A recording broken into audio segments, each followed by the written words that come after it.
Honourable member for Elmwood Transcona. Thank you very much, Madam Speaker. Happy to rise today and talk to Bill C-42. There's a lot of talk in this place about government gatekeepers, rightly so.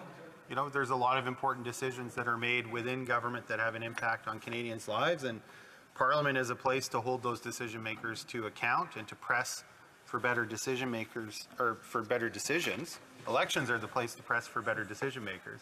This is the place to press for better decisions.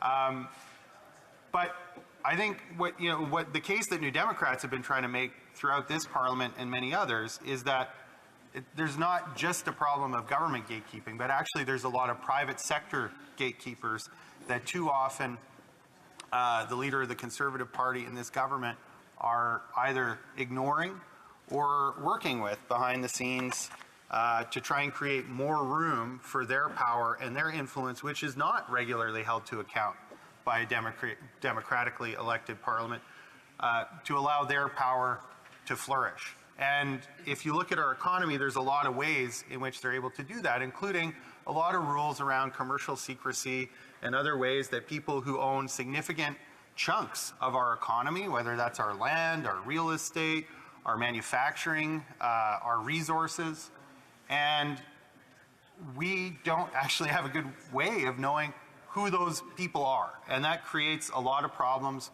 for Canadians who feel the pinch of that power acting in the economy, whether that's through unjustified price hikes, the likes of which we've seen a lot of in the last few years here in Canada. A significant contributor to inflation has been outsized price increases in a number of industries. Or whether it's people who are hiding behind corporation numbers that are making important land use policy decisions because of the power of their own ownership. Yes, municipalities have a role to play in zoning, but we also know that ownership matters a lot, and people can choose to do a lot of things with their property, and in some cases that has a real impact on communities, and you don't even know who's doing the work. That's why something like a public beneficial ownership registry is so important, because it will actually allow us to put names to the people that have an important controlling stake in certain parts of our local economies and our national economy. And that's important for any number of reasons. One, we know Canada is known internationally as a place where a lot of money gets laundered. I think that's a sad fact about Canada's reputation and Canada's actions in the world, that we've allowed ourselves to be a place that people look to in order to launder the proceeds of crime. And that's something that's been going on for a long time. In fact, the Canadian banking industry had an important role to play in setting up tax havens in other places. Canadian bankers could go to places like the Bahamas or the Caicos Islands, and where it was advantageous to say, oh, we're not like those Americans, we're allied with the Brits, they could do that and get their hands into the local economy there and set up a banking infrastructure that would serve their interests and the interests of their clients. And when it suited them better to say, oh, well, you can't bank directly with the Americans, but you can bank with us and we're buddy-buddy with them, they did that too. And they actually helped create the international infrastructure of tax havens that is now costing Canadians anywhere from $30 to $40 billion a year in lost taxable income because they're pushing it out of the country. And as I say, often it's been hard even to know who some of the beneficiaries of these things are. So when it comes to money laundering, if we want to get serious about taking action on that, it's important to be able to identify the beneficiaries of various corporate holdings. And a public beneficial ownership registry is going to help with that. When it comes to Russia's completely unwarranted and illegal invasion of Ukraine, we saw Canada come out the gate quickly with a lot of strong words about sanctions. But the follow-up in terms of enforcement has been rather pathetic. And there's no evidence of Canada actually doing a lot of meaningful work to follow up on those sanctions and to make them hurt. Well, one of the reasons why that's the case, I think there is more that the government could do under the existing rules, but they need tools like a public beneficial ownership registry in order to be able to effect that work well, because that will help identify the natural persons behind the corporate persons and make it easier for us to be able to pursue those folks in the appropriate way. I've talked a little bit about tax havens already, and I've talked about the problem of money laundering, but the fact of the matter is that if we want to ensure that the people at the top who make the most money, and I'm not just talking salaries, usually the wealthiest don't make most of their money through an annual salary. They make most of their money in rent off various kinds of assets, whether those are real estate assets or other kinds of assets. They get dividends, that's a form of rent on the capital that they invest in companies. That's how they make their money. And if we accept the findings of the Parliamentary Budget Officer just about a year and a half or 2 years ago about wealth distribution in Canada, and this follows a trend for a lot of Western countries, which says that now 40% of Canadians are sharing 1% of Canada's wealth, and 1% of Canadians own and control 40% of Canada's wealth. And if you think that's completely out of whack, I agree completely. And that is part of what's driving many of the problems that most Canadians who aren't in that top 1% are experiencing. Those are the folks that are really struggling with inflation. Those are the folks that can't find a home. Those are the folks that don't know how they're going to get to work because they can't afford the car that they had anymore. And that's not just a function of the carbon tax, which the Conservatives would have you believe. And what's wrong with accepting that narrative is that it doesn't appreciate the problem, so it doesn't offer a real solution. Cutting the carbon tax isn't going to fix those structural deficits. It's not the carbon tax that has led to massive wealth inequality, and it's not the way we're going to solve it. One way that we might solve it is by having a tax not just on high income, but on high wealth. And in order to do that, we need to be able to track the wealth of that 1% that owns and controls 40% of Canada's wealth. And the way to do that is through a public beneficial ownership registry, which will make it easier to identify the real people, who are far fewer than the many corporate persona across the economy. If you could trace it back, what you'd find is that actually it's a much smaller number of people that are behind and who are the recipients of so much of Canada's wealth and resources. And so a public beneficial ownership registry is important in that respect too. Partly because of the conflict and the illegal war in Ukraine, many of our international partners are moving forward quickly on public beneficial ownership registry. So this legislation is important because it keeps Canada well within the international norm that I think on this issue is moving in the right direction. This is not something Canada should be falling behind on. And so I am pleased with the bill. Folks at Publish What You Pay Canada have done some excellent work. First of all, suggesting what a public beneficial ownership registry should look like, and then following up and providing, I think, useful feedback on the legislation. And the good news is that they are largely satisfied, and I think a lot of folks who follow this kinds of issue feel that this is pretty good legislation.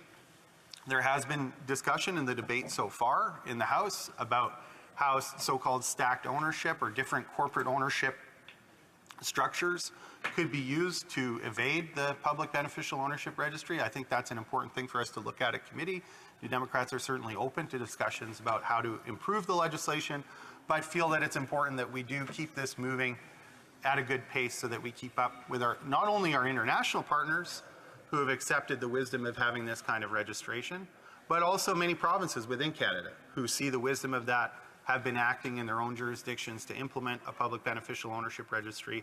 And I think one of the good components of the design of this federal registry is that it is meant to be a registry that can be compatible with provincial efforts and allow provinces to onboard at different times as they have their own debates and pass their own legislation in their provincial legislatures, but with a goal, I hope, and I understand the government is working on this. I commend them for that effort. I think that's a good thing, with the hope that eventually we'll have a registry in every province and territory that will contribute seamlessly to the public beneficial ownership registry of Canada.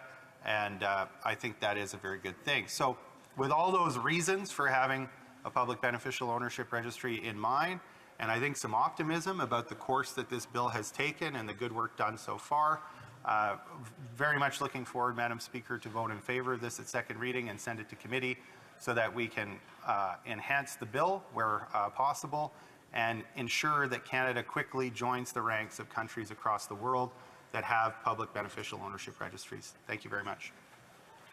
Questions and comments? The Honourable Parliamentary Secretary, the Government House Leader.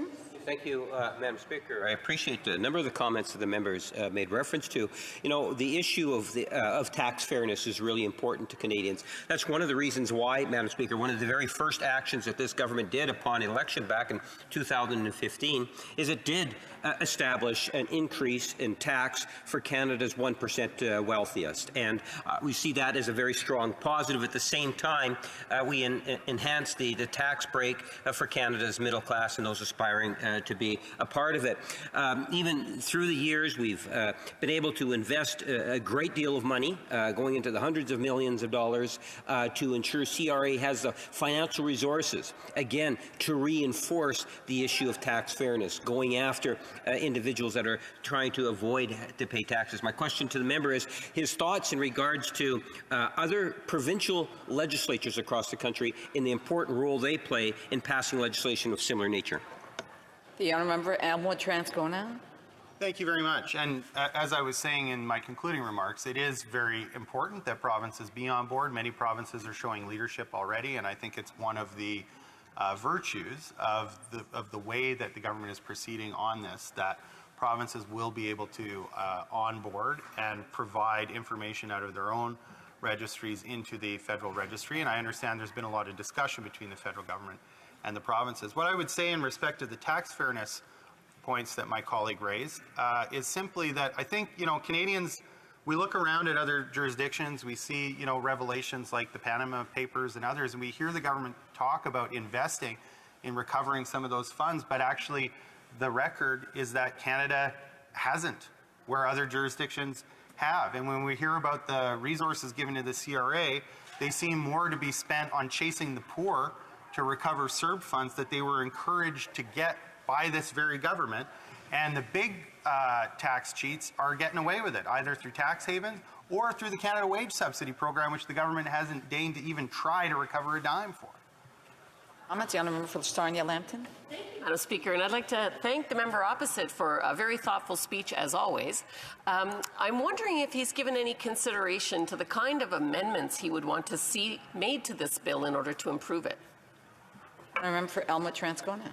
Thank you very much, Madam Speaker, and thank you to my colleague for the question. I think one of the things that's emerged from debate in the House is that the question of stacked ownership structures really is something that we need to look at. So I won't prejudge the outcome of that study in terms of, already thinking I know what the answer to that is, but I certainly think that's something that that the committee should be looking into, and I'm hoping that in their wisdom they will find some recommendations that make sense and can improve the bill in that regard.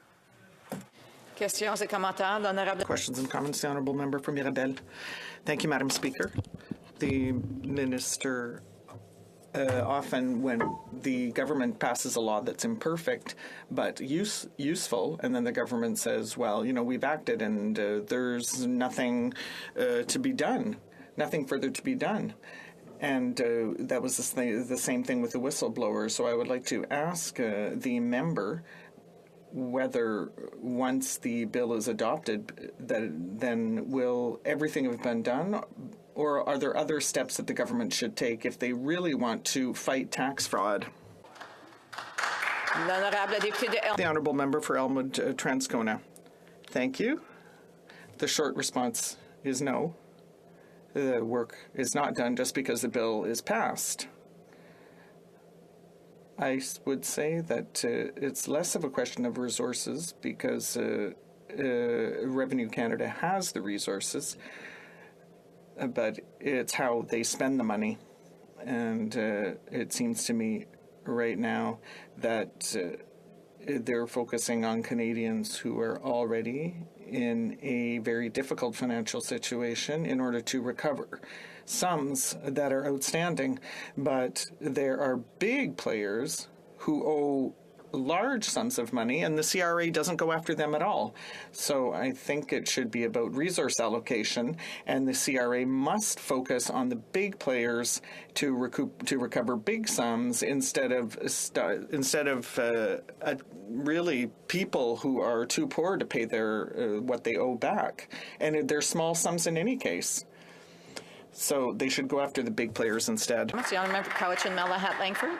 Thank you, Madam Speaker, and I'd like to thank my colleague from Elmwood Transcona for his remarks. And I really actually appreciated his remarks regarding the Conservatives' crusade against carbon pricing, because he's right. If we were to get rid of carbon pricing tomorrow, it does nothing to change the structural deficit that exists in our economy. And the fact that we have a system today where 40% of Canadians control 1% of the wealth and 1% of Canadians control 40% of the wealth. There has been a massive hoovering of wealth from a large group of Canadians to a very small group. And that's why we need a beneficial registry. We need to see who is benefiting from this obscene amounts of wealth. What I'd like, Madam Speaker, through you to invite my colleague to comment on is, you know, over the decades that this has been occurring, what has that structural deficit led to? Like, what could Canada of today have been had we tackled these problems several decades ago? What does that mean to people's overall health, their well-being, their ability to access services? Because this is the structural problem that I think is fundamental to our policy direction today.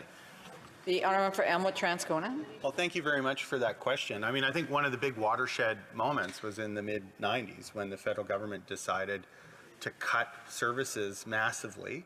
And what they did was they pushed the burden of spending down onto provinces, many of whom then pushed it down onto municipalities. And ultimately, it's landed on the shoulders of Canadians that don't have, because we don't have the same level of funding of social infrastructure as we had over 30 years ago in Canada. And part of that was done, if you look at the corporate tax rate, right? Like in the year 2000, the corporate tax rate was 28%. Today it's 15%. And if you look at the percentage of government revenue that's paid by large corporations, that's down in proportion. We were told that if they did that, Conservatives and Liberals both said, look, we're going to cut corporate taxes.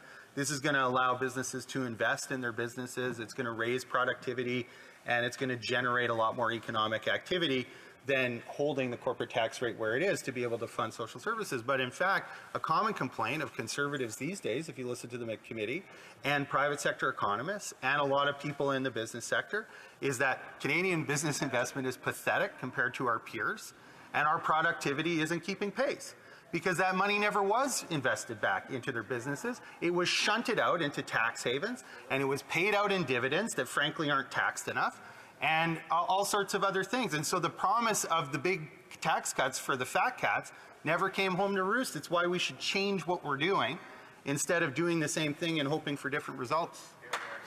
Questions and comments? The honourable member for Kitchener Centre. Thank you, Madam Speaker. We've heard from many across the country, one of the ways to address the $30 billion in corporate tax loopholes from last year alone is to put in place a minimum tax on reported profits. That is, the profits that some of the largest corporations in the country report to their shareholders. Canadians for Tax Fairness estimates that could recoup $11 billion of that 30 every year. The governing party chose not to do that in Budget 2023. Could my colleague from Elmwood Transcona share more about that? The honourable member for Elmwood Transcona. Well, thank you very much for the question. And I mean, we absolutely need to be engaging in the enterprise of trying to ensure that this tax revenue isn't lost to go out of the country or to go to people that already own and control 40% of Canada's wealth as part of that small 1%. I myself have a private member's bill requiring that if you want to benefit from the tax advantages of these tax treaties that Liberal and Conservative governments have put in place over the years, that you have to have some economic substance to your business, because right now, what counts as a business is just a business number and a small mailbox somewhere in Barbados. So, you know, requiring that business to actually have something like a manufacturing facility or a desk and a computer with somebody hired to do some work, seems like a pretty bare minimum requirement for any legitimate business. So there's what you suggested, and there's, or pardon me, what my colleague suggested through you, Madam Chair, and then there's also some other ideas about how we can ensure that, you know, people aren't just paying a lawyer somewhere else to set up a fake company in order to get massive tax benefits.